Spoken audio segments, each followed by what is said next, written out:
Isipin mo na lang, maaga pa lang ang 2026. 18 kalalakihan na dating miyembro ng militar, orihinal na iniulat bilang 18 ex-Marines, ang dumalo sa isang press conference sa Club Filipino. Nag-flash ang mga kamera. Ang mga reporter ay nakaabang. At ang mga lalaking ito ay nagsalaysay na ginugol nila ang maraming taon sa pagwi-withdraw, pagsasalansan, at paghahatid ng mga maleta na puno ng pera. Konektado umano ito sa 805 na bilyong piso na kickback mula sa flood control projects. 805 bilyong pisong cash. 4 na beses daw sa isang linggo ang kanilang inihahatid sa loob ng maraming taon. Posible ba yan sa realidad? Ngayon, hihimayin natin ito, hindi pampolitika, hindi dahil sa emosyon, ngunit sa maayos na pamamaraan. Gamit ang mathematics, physics, pagsusuri ng sistema, at susubukan natin kung ang kwentong ito ay kayang tumindig. Sa pagtatapos ng video na ito, malalaman mo ng tuluyan kung aling mga bahagi ang posible at kung aling mga bahagi ang magigiba dahil na rin sa kanilang kagagawan. Ang mga basehan. Cash na winidraw ay tig-1,000 piso na papel. 100,000 piso bawat bigkis. Naka-empake sa malalaking plastic na maleta. Na-i-deliver ng hindi bababa sa 4 na beses sa isang linggo. Nagsimula noong kalagitnaan ng 2022 hanggang 2025. Ginawa ng isang pangkat ng 2 hanggang 3 na sibilyan at 18 dating sundalo. 2 hanggang 3 sibilyan na nagbe-verify, nagbibilang, at nag-impake. 18 na dating sundalo na naglo-load, nag-a-unload, at nagde-deliver. At ang kabuang halaga na umano'y na i-deliver. 805 bilyong piso. Higit pa yan sa taunang budget ng ilang kagawaran ng gobyerno. Pero huwag tayong mag-alala. Hihimain pa natin ito. Gaano karami bang pera ang kasya sa isang maleta? Ang sukat sa pulgada ng maleta ay 30 ang haba, 20 ang lapad, at 13 ang kapal at yon ay nasa mga 128 na litro ng panloob na espasyo ng maleta. Ang isang bigkis o bundle ng 100,000 piso na tig-1,000 pisong papel ay maliit, 105.6 na cubic centimeters lamang. Kung volume lamang ang basehan, ang isang maleta ay kayang maglaman ng mahigit 80 na milyong piso. Pero narito ang sistema. Ang timbang ay ang tunay na batayan. Ang isang piraso ng 1,000 na pisong papel ay may timbang na 1 gramo. Ang 1,000,000 piso naman ay may timbang na 1 kilo at ang 30 na milyong piso ay may timbang na 30 kilo. Ang isang 30 kilo na maleta ay mabigat pero kakayanin pa ring bitbitin, lalo na para sa mga datihang sundalo na kalalakihan. Kaya ang 30 milyong piso bawat maleta ang ginagamit namin na basehan para realistic. Ngayon ay pwede na nating ma-estimate ang lahat. Ilan bang maleta ang kakailanganin para sa 805 billion pesos? Ang 805 billion pesos ay i-divide mo ng 30 milyong piso bawat maleta. Ito ay katumbas ng 26,834 na maleta. Yan ang tamang bilang ng kakailanganing maleta. Para maibiyahe ang 805 bilyong piso na cash, kakailanganin mo ng higit sa 26,000 maleta na bawat isa ay tumitimbang ng mga 30 kilo. Ngayon tingnan natin kung paano ito magagawa sa loob ng 4 na taon. Dalas ng paghahatid o pag-deliver. 4 na taon ay katumbas ng 208 na linggo. 4 na paghahatid bawat linggo ay katumbas ng 832 na biyahe sa pagde-deliver. Kaya ang bawat biyahe ay dapat kwentahin ng ganito. 805 na bilyong piso, i-divide mo ng 832 ay katumbas ng kulang-kulang sa 968 na milyong piso bawat pagde-deliver. Halos 1 bilyong piso kada biyahe. Ilang maleta ba ang kailangan? 768 na milyong piso, i-divide mo ng 30 na milyong piso ay katumbas ng 32 hanggang 33 na maleta bawat biyahe. Bawat biyahe ay naglalaman ng 32 na mabibigat na maleta, bawat isa ay puno ng 30 milyong piso na cash. Tignan natin ngayon ang lakas ng mga tauhan. 18 dating militar. Simple lang ang gawain ng mga lalaking ito, magkarga ng mga maleta, mag-deliver ng mga cash na nasa maleta. Mag-unload ng mga ito.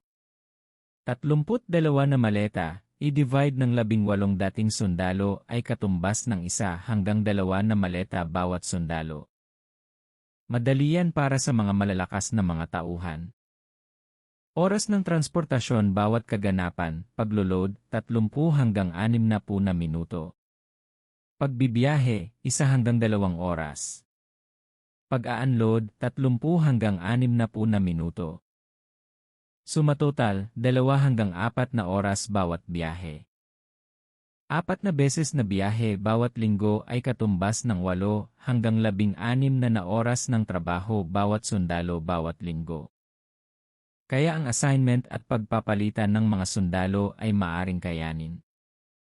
Pero ngayon, makikita natin kung saan ang tunay na aberya.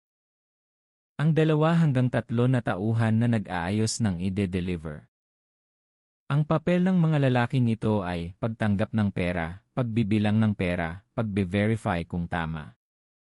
Pag-impake ng pera sa maleta. Paghahanda ng 32 na maleta para i-deliver, tingnan natin ang kanilang proseso. Ang bawat maleta ay naglalaman ng 300 na bigkis ng pera. 32 na maleta ay katumbas ng 9,600 na bundles bawat biyahe. Kung ang isang tao ay maaaring ihanda ang 100 na bigkis ng pera bawat oras. At kung 3 na lalaki ang nagtatrabaho, 9,600 na bundles ay i-divide mo ng 300 na bundles bawat oras, ay katumbas ng 32 na oras ng trabaho kada biyahe. Kung 2 lalaki ang nagtatrabaho, 9,600 na bundles ay i-divide mo ng 200 na bundles bawat oras ay katumbas ng 48 oras na trabaho kada biyahe. Ngayon, i-multiply ng 4 na biyahe sa isang linggo. Kung 3 na lalaki ang nagtatrabaho, 32 na oras times 4 equals 128 na oras ng pag-impake bawat linggo. Bawat tao, 42.7 na oras kada linggo. Ito ay halos hindi kakayanin at lubhang nakakapagod. Kung 2 lalaki ang nagtatrabaho, 48 na oras times 4 equals 172 na oras ng pag-impake bawat linggo. Bawat tao, 76 na oras kada linggo. Ito ay imposibleng ituloy-tuloy sa mahabang panahon. Hindi kasama dito ang oras ng paghihintay sa bangko, koordinasyon ng transportasyon, mga paghahanda sa seguridad, mga pagbibilang sa bangko, mga pagkakamali sa pagbilang, kapaguran, kawalan ng araw ng pahinga, pagkakasakit, pagtatrabaho maski pista opisyal. Ang grupo na nagtatrabaho nito ay ang magpapatunay na mahirap mangyari ang ganitong kaparaanan. Kahit na ang mga trabahador ay kakayanin na mag-empake ng pera, ang sistema sa pagbabangko ay malaking hadlang sa ganitong paraan ng katiwalian. Ang pagwi-withdraw ng halos 1 bilyong piso na cash, 4 na beses sa isang linggo ay mangangailangan ng sumusunod. Napakalaking reserbang cash na kailangang ihanda ng bangko na hindi nila ginagawa sa kadahilanan na hindi sila kikita sa malaking pera na nakatenga sa vault nila maski 1 o 2 araw lamang. Lalo na kung 4 na beses sa isang linggo pa itong matetenga na halos 1 bilyong piso kada withdrawal. Limitasyon ng Bangko Sentral sa pag-withdraw ng cash sa mga bangko ay 1 milyong piso per day. As of March 2026, datihan, 500,000 piso kada araw yon. Masyadong maagang abiso ang kailangan, 24 hanggang 48 oras. Pangangailangan ng maramihang empleyado ng bangko para mag-asikaso. Pangangailangan ng malawak at secured na silid na pagbibilangan, pangangailangan ng mahigit sa isang armored truck, pangangailangan ng mga report sa violation ng anti-money laundering policies. Withdrawal na lagpas sa 1 milyong piso kada araw ay otomatikong inire-report ng bangko. Hindi lulusot sa internal auditor sa bangko. May i-record sa video o CCTV ng bangko ang pagwi-withdraw ng milyones. Mga papeles o dokumento na maaring matunton ng investigador o auditor. Ang paggawa nito ng 832 na beses nang hindi nagtitrigger ng mga pagsisiyasat ay mangangailangan ng pambihira at malakihang kooperasyon ng mga institusyon. Dito nagiging napakahirap paniwalaan ang kwento.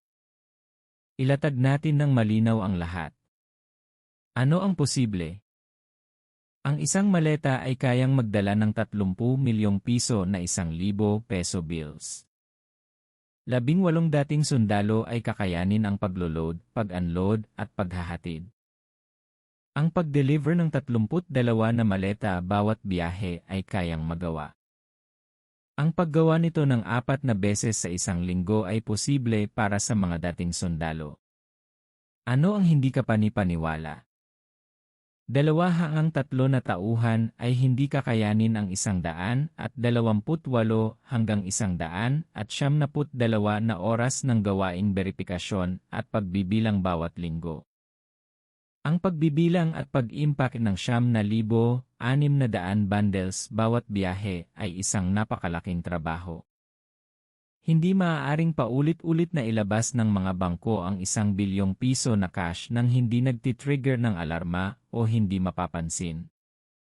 Ang paggawa nito ng 832 na beses sa loob ng 4 na taon na walang nakakapuna ay malamang na hindi ka panipaniwala.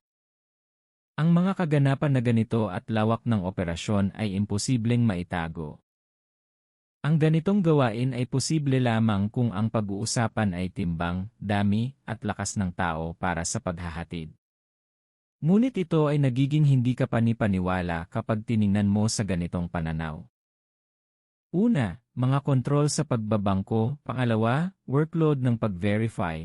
Pangatlo, mga kagipitan sa oras. Pang-apat, pagtuloy-tuloy ng operasyon sa loob ng 4 na taon. Pang-5, mga sistema ng Anti-Money Laundering Council. At pang-6, pagkapagod at pagkakamali ng trabahador.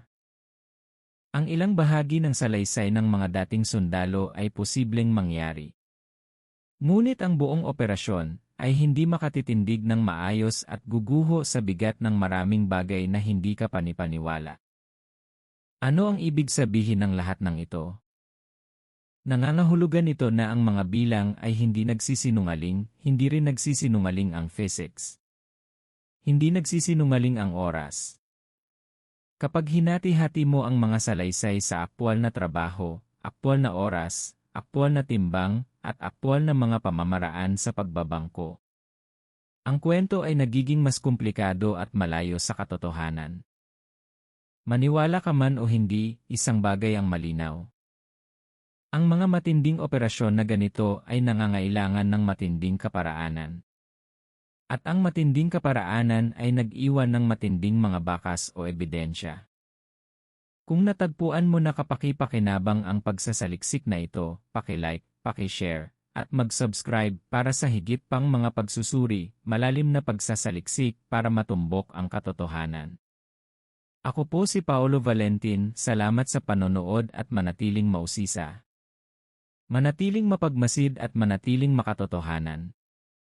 Magkita-kita ulit tayo sa susunod na video.